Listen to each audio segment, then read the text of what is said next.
నమస్తే అండి. Welcome to our channel. మనతో ఈరోజు కామన్ మ్యాన్ వేణుగోపాల్ గారు ఉన్నారు. సార్ నమస్తే. నమస్తే అమ్మా.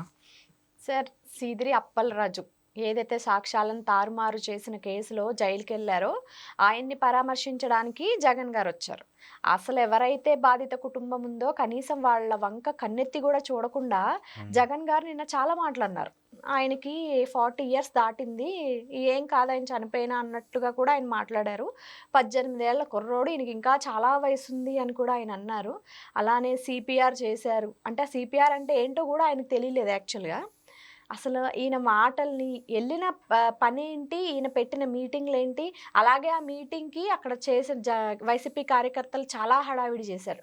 అక్కడ ఒక ఎస్ఐని చుట్టుముట్టి ఆమెను ఇబ్బంది పెట్టడం, ఇవన్నీ ఎలా చూడాలసలు?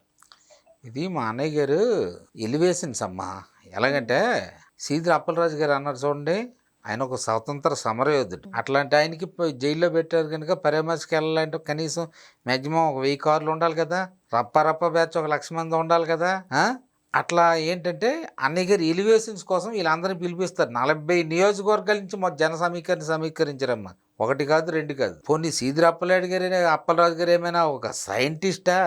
పోనీ ఏదైనా ఆవిష్కరించాడు శబాస్ నాయన, మన దేశానికి, మన రాష్ట్రానికి, మన జిల్లాకి మంచి గర్వం చేశాడంటే అలాంటి వాడి గురించి ఎలివేషన్స్ ఇచ్చి రప్ప అంటూ ఇలాగెలాగా మన బిల్డప్ లేవచ్చు. ఆయన చేసింది తప్పేంటి, తిమ్మిని బమ్మిని చేశాడు. కొడుకు యాక్సిడెంట్ చేసి యాక్చువల్గా చంపారమ్మా. చంపిస్తే ఇంకొక అబ్బాయిని బలి చేయాలని చూస్తే అక్కడ ఒక పెట్రోల్ బంక్ దగ్గర విజువల్స్ ఇవన్నీ పర్ఫెక్ట్లీ ఉన్నాయి. ఇప్పుడు మూడో నేత్రం అంటారు దాన్ని, అంటే సీసీ కెమెరా ద్వారా దొరికి పోలీసు దర్యాప్తు ఇవన్నీ కరెక్ట్ చేస్తే ఈరోజు మనోడు జైల్లో ఉన్నాడు.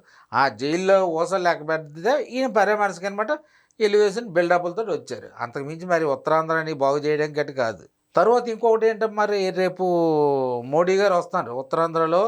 చంద్రబాబు నాయుడు గారు మన భోగాపురం అల్లూరి సీతారామరాజు అంతర్జాతీయ విమానాశ్రయం ఒకటి ఉంది, అది రేపు ఓపెనింగ్. అంటే ఇది డైవర్షన్ పాలిటిక్స్ అనమాట. మీకు అర్థమవుతుందా? ఇటు దాటుదు అటు ఇటు చేస్తారనమాట. అన్నయ్య గారు మసిపూసి మారేడు కేసు వేయడంలో మా అన్నయ్య గారు నెంబర్ 1. అన్నయ్య గారికి సిపిఆర్ గురించి ఏం తెలుసండి? డాక్టర్లు చదువుకోవాల్సింది డాక్టర్లు చెప్తారు వాళ్ళు. మా అన్నయ్య గారు నాలాగా 10th 4 సార్లు ఫెయిల్. పాసుగట్ కాదు అన్నయ్య గారు. నేను ఎలా 4 సార్లు రాసాం అన్నయ్య గారు, నేను ఇద్దరము 4 సార్లు ఫెయిల్ 10th. మాది వరల్డ్ రికార్డ్ ఉంది, మీకు తెలీదు. అవన్నీ తర్వాత మాట్లాడుకోవచ్చు ఈసారి. ఓకే. అలానే అక్కడ యాక్చువల్‌గా పర్మిషన్ ఇవ్వలేదు ముందు పోలీసులు. బట్ సరే మీరెళ్లి కలిసొస్తానంటే ఓకే. బట్ మీ కార్యకర్తలు అది ఎక్కువ ఏం చేయకూడదు అని చెప్పేసి ముందే చెప్పారు. కానీ ఇక్కడ మొత్తం చేసిందే ఆ కార్యకర్తలు. మాకు పోలీసులతో పర్మిషన్ అట్లా ఏముండదమ్మా. మా బ్యాచ్ పేరు రప్ప. మేము వస్తే పొట్టేళ్ళు నరికినట్టు తెగ నరికేస్తాం మనుషుల్ని. పొట్టేళ్ళు కాదు, ఆమె గంగమ్మ వారికి జాతరకి వెళ్ళక పొట్టేళ్ళు నరుకుతారు, అలా నరుకుతాం. కాకపోతే ఏంటనుకున్నామమ్మా, ఒక ఆడపిల్ల ఒక ఎస్ఐగా పనిచేసి పాపం తన కుటుంబం గురించి పని చేస్తూ ఈ దేశ రక్షణ కోసం, మన రక్షణ కోసం పనిచేసిన అమ్మాయి మీద మీరు చేతులు చేసుకుంటారా? మీది ఎంత రప్ప బ్యాచ్ అయినా తప్పు కదా. అమ్మాయి ఎంత కష్టపడి చదివితే, డిగ్రీ చదివితే ఆమెకు ఉద్యోగం వచ్చింది. ఎంత శరీర దారుఢ్యం ఉండి ఎంత శ్రమించింది ఆ ఉద్యోగం రావడానికి, నీతో తిట్లు కాయడాక. ఆవిడ ఉండబట్టే హ్యాపీగా మనం 1 క్వార్టర్ 2 క్వార్టర్లు మందు ఇస్తే హాయిగా పడుకుంటాను. అదే పోలీసులు లేకపోతే, మెయిన్ పోలీసులు దైవంతో సమానం, దేశ రక్షకులు వాళ్ళు. అలాంటి వాళ్ళు, అందులో ఆడ కూతురు. ఆమె ఊరికినే ఉద్యోగం చేయలేదమ్మా, ఆమె కుటుంబాన్ని పెంచుకోవాలి. పెంచుకుంటూ రక్షిస్తుంది మనల్ని. కనీసం ఒక్కడైనా ఆమె మీద జాలి చూపెట్టారా?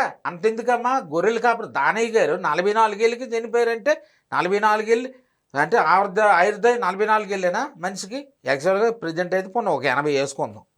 పోనీ ఏదో దురదృష్టవశాత్తు యాక్సిడెంట్ అయింది, చనిపోయారు అనుకుందాం. కనీసం రూపాయి ఇచ్చావా? చిన్న పిల్లలు, మీకు కాదు నాకు కాదు ఎవరికి చూసినా బాధ కలుగుద్ది ఆ పిల్లల్ని చూస్తే. మనమే ఒక పూట ఆకలితో ఉండలేమమ్మా. ఇంత పిల్లలు పట్టుకుని ఆవిడ పనికి వెళ్ళగలదా? ఆవిడకి ఎవరైనా పని ఇస్తారా? ఒకవేళ పని ఇస్తారు, ఆవిడ వెళ్తుంది, ఈ పిల్లల్ని ఎక్కడ పెడుతుంది? అట్లాంటి వాళ్ళకి నీ దగ్గర డబ్బు ఉంది కదా అన్నయ్య గారు, జగన్ అన్నయ్య గారు, కోట్లు ఉంది, 1 కోటి రూపాయలు. ఇట్లాంటి మంచి పనులు మీరు చేయరు. మన రాజ్యాంగం, మన రక్త చరిత్ర ఇది ఎన్నాళ్ళు సాగదు. మళ్ళీ తమరు కానీ పొరపాటును కానీ వచ్చారంటే మాత్రం ముందు వైజాగ్ని మింగేస్తాడు. హైదరాబాద్ని కాదు, వైజాగ్ని మింగిన తర్వాత ఆ తర్వాత ఇక రాయలసీమకి వస్తారు, రాయలసీమ మింగేస్తారు. ఆల్రెడీ తిరుపతి వెంకన్న స్వామిని మింగేశారు, సగం మింగేశారు. పైన మహానుభావుడు ఏదో తండ్రి ఉండబట్టి మళ్ళీ ఈ చంద్రబాబు నాయుడు రాబట్టి ఆ కొండ మిగిలింది, లేకపోతే ఆ కొండ కూడా ఉండదు. ఇప్పుడు దానయ్య గారి మీద ఏదైతే అన్నారో, ఇప్పుడు సిదిరి అప్పలరాజు మీద ఎలా అయితే పాజిటివ్‌గా చూపిస్తున్నారో, అందులో ఒక్క పర్సెంట్ అయినా సరే దానయ్య కుటుంబం మీద ఆయన చూపించకపోయినా కనీసం ఎవరిని చూపించొద్దు అన్న విధంగా ఆయన మాట్లాడుతున్నారు. మా రాజ్యాంగమే అంతమ్మా. మాది హ్మ్. రాజారెడ్డి రాజ్యాంగం. మీది డాక్టర్ బాబాసాహెబ్ అంబేద్కర్ గారి రాజ్యాంగం. మా రాజ్యాంగం వేరు, మా లెక్కలు వేరు. మేము మంచికి సపోర్ట్ చేయము, ఇప్పుడే కదా ఎప్పుడున్నో. హ్మ్. చెడుకే మా సపోర్ట్. దాని గారి కుటుంబం పోతే పోద్దమ్మా. మాకు సీదిరి అప్పలరాజే మెయిన్. ఎందుకంటే సీదిరి అప్పలరాజు గారు రేపు మళ్ళీ పలాసలో రప్పారప్ప ఆడించాలి కదా. ఇప్పుడు అప్పలరాజు గారు తమరు ఈసారి పలాసలో రప్పారప్ప ఆడించే ఛాన్స్ లేదని బాబోయ్. మళ్ళీ గౌతు శిరీషమ్మ గారే. ఎందుకంటే తమరివి పండిపోయి పాపాలు మొత్తం పేజీ నిండిపోయింది. మాజీ ముఖ్యమంత్రి ఒక పొజిషన్‌లో ఉన్న ఈ జగన్ గారు ఇలాంటి మాటలు మాట్లాడడం వల్ల అసలు ప్రజలకి ఆయన మీద నమ్మకం ఎలా వస్తదంటారు? ఆయన మీద నమ్మకంకే కదమ్మా 5 తీశారు. హ్మ్. 5 తీసినప్పుడు మీకు అర్థమైందా? ఒకటి ఒకటి పక్కన మధ్యలో ఒక 5 ఉంటుంది 151కి. హ్మ్. 5 తీస్తే 11 వచ్చాయి ఆయనకి. ఓకే. ప్రజలకి ఆయన మీద నమ్మకం లేక 5 తీశారు. ఇప్పుడు ఆయన్ని ఫాలో అయ్యే యూత్ కూడా కొంతమంది ఉండుంటారు. ఆయన కార్యకర్త పిల్లలు గాని, ఎవరు గాని వాళ్ళందరూ గూడా ఇప్పుడు ఈయన బాటలో నడిస్తే 18 ఏళ్ళకి, 20 ఏళ్ళకి మేము యాక్సిడెంట్లు చేసేయొచ్చు, రోడ్ల మీదకెళ్ళిపోవచ్చు, మమ్మల్ని పాపం అనొచ్చు అన్న మనస్తత్వంతో కూడా ఉంటారు కదా! యథా రాజా తథా ప్రజ అంటారు. హ్మ్. రాజుగారు ఎలా నడిస్తే ప్రజలు అలాగే నడుస్తారు. రౌతుని బట్టే గుర్రం నడుస్తుందమ్మా. రౌతు గట్టిగా ఉంటే గుర్రం ఎలాగ నడుస్తుంది? రౌతు చేతిలో కళ్ళెం ఉంటుంది. ఇలాగెలాగంటే పర్ఫెక్ట్లీ నడుస్తుంది. హ్మ్. రౌతే సరిగ్గా లేకపోతే గుర్రం ఎందుకు నడుస్తుంది? అన్నయ్య గారు ఈసారి వచ్చినా మరి రావడం అంటూ ఉండదు. ఎందుకంటే సిబిఎన్ సార్ చాలా అభివృద్ధి చేస్తున్నారు. ఈ వయసులో అభివృద్ధి 76 సంవత్సరాల్లో నిత్య కుర్రాడు, మనం పరిగెట్టలేము ఆయనతోటి. హ్మ్. సిబిఎన్ సార్తో పరిగెట్టాలంటే మన వల్ల కూడా కాదు. అన్నయ్య గారు ఏమనుకుంటారంటే, మా అన్నయ్య గారు మళ్ళీ నేనే వచ్చేస్తాను, రప్ప రప్ప, మరి రప్ప రప్ప లేదు, జప్ప జప్ప లేదు. థాంక్స్ ఓకేనా? అండి. థ్యాంక్ యూ అమ్మా.